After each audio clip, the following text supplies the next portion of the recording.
हमारे चैनल में आपका बहुत बहुत स्वागत है। सभी को मेरा नमस्कार। ओम नमः शिवाय। जैसा कि आपको पता है 12 अगस्त को सावन का चौथा सोमवार है। सावन सोमवार पर व्रत रखना और भगवान शिव की पूजा करना शुभ फलदायी माना गया है। सावन सोमवार के दिन भोलेनाथ के भक्त व्रत रखते हैं और मंदिर जाकर शिवलिंग का जल अभिषेक करते हैं। मान्यता है कि सावन सोमवार के दिन जल अभिषेक करने से दरिद्रता और नकारात्मक ऊर्जा दूर होती है। यदि सावन के सभी सोमवार पर भगवान शिव की श्रद्धापूर्वक पूजा की जाए तो महादेव प्रसन्न हो जाते हैं और भक्तों के ऊपर अपनी कृपा दृष्टि बनाए रखते हैं। साथ ही शिव की पूजा कृपा से भक्तों के सभी बिगड़े काम भी बनते हैं। इस बार सावन के चौथे सोमवार पर कुछ खास योग बन रहे हैं। ऐसे में इस दिन कुछ विशेष उपाय करने से जीवन में खुशियाँ आ सकती हैं। तो आइए इन उपाय के बारे में भी जान लेते हैं। शुभ योग में है सावन का चौथा सोमवार। सावन के चौथे सोमवार पर शुभ योग बन रहा है। इस दिन रवि योग सुबह 5:42 से लेकर शाम 6:58 तक है। इसके अलावा विश्वकंभ योग सुबह से लेकर रात 11:05 तक रहेगा। फिर प्रीति योग शुरू हो जाएगा। रवि और प्रीति योग को बहुत शुभ माना जाता है। अगर ऐसे में आप कोई भी काम करेंगे तो आपका वह काम पूरा हो जाएगा। महादेव की आराधना कीजिए और ऐसे में अपना काम सिद्ध कर लीजिए। यदि आपके दाम्पत्य जीवन में परेशानी आ रही है तो सावन के चौथे सोमवार को शिवलिंग पर पंचामृत से अभिषेक करें। मान्यता है कि इस उपाय को करने से दाम्पत्य जीवन में खुशहाली आती है। आप पंचामृत से भी कर सकते हैं। अगर आप पंचामृत नहीं बना पा रहे हैं किसी कारणवश तो आप कच्चे दूध से, लेकिन इस बात का याद रखें उसमें सवा का महत्व होता है। 1.25 किलो 2.25 किलो मतलब आपको ऐसे लेना है जैसे ₹1.25 शुभ माने जाते हैं। 11, 22, 21 इस तरीके से ही आपको दूध से अभिषेक कराना है।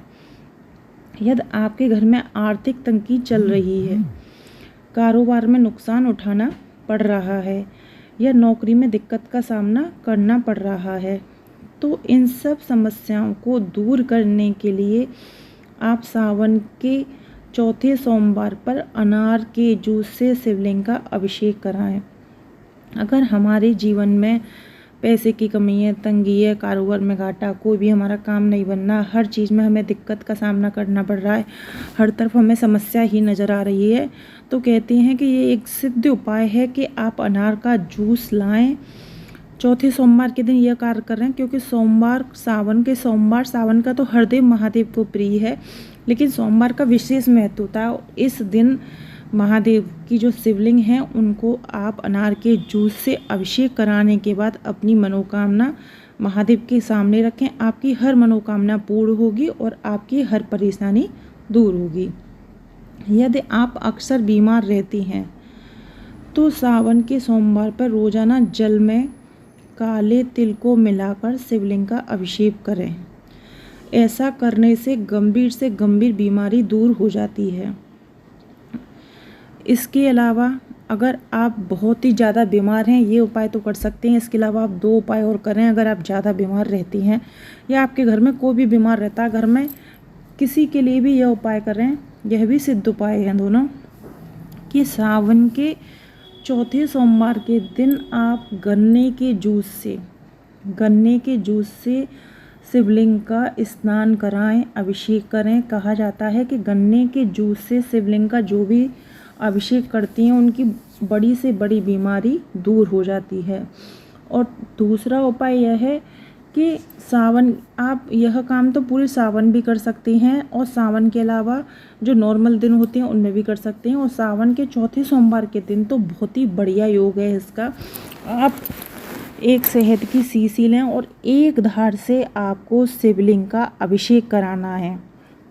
कहा जाता है जो शहद से इस अभिषेक करता है शिवलिंग का उसकी बड़ी से बड़ी बीमारी दूर हो जाती है।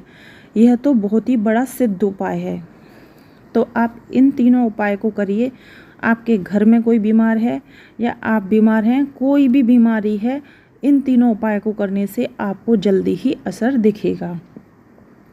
अब जान लेते हैं सौभाग्य के लिए एक उपाय। सावन का महीना महादेव पार्वती जी का होता है, तो सावन के चौथे सोमवार को अगर महिलाएं यह कार्य करती हैं तो जितने भी अखंड सौभाग्य की प्राप्ति के लिए करती हैं, सभी की मनोकामना पूर्ण होती है। कहते हैं महादेव और पार्वती जी के सावन के सोमवार जो व्रत रहता है उसकी हर मनोकामना पूर्ण होती है। इसी तरीके से आप पे हो जाए तो हर सोमवार को करते हैं तो कोई बात नहीं, लेकिन सावन के चौथे सोमवार में आप महादेव के साथ माता पार्वती के लिए, महादेव जी के तो आप इतने सारे अभिषेक, इसमें से कोई सा भी उपाय कर लीजिए, लेकिन माता पार्वती जी के लिए चौथे सोमवार को आप 16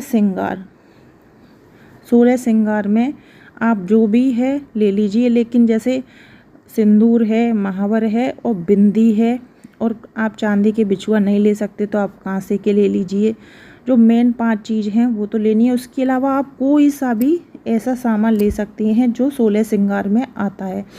तो सावन के चौथे दिन आप माता पार्वती को 16 श्रृंगार जरूर चढ़ाएं। आपकी कोई भी मनोकामना होगी वो तुरंत पूरी होगी, क्योंकि हमारी पार्वती माँ बहुत दयालु हैं। अगर आप पार्वती माता से प्रार्थना करेंगे तो सीधे भोले बाबा के पास पहुँचेगी। तो आप यह कार्य जरूर करें। सावन के चौथे सोमवार को श्रृंगार का सामान जरूर चढ़ाएं। हो जाए तो एक आप रेड कलर की चुनरी भी चढ़ाएं। तो इस तरीके से सावन के चौथे सोमवार पे आप कुछ खास उपाय करके अपनी किस्मत बदल सकते हैं। आपको हमारी वीडियो कैसी लगी कमेंट बॉक्स में ज़रूर बताएं। वीडियो पसंद आए चैनल को सब्सक्राइब करें। सभी को नमस्कार।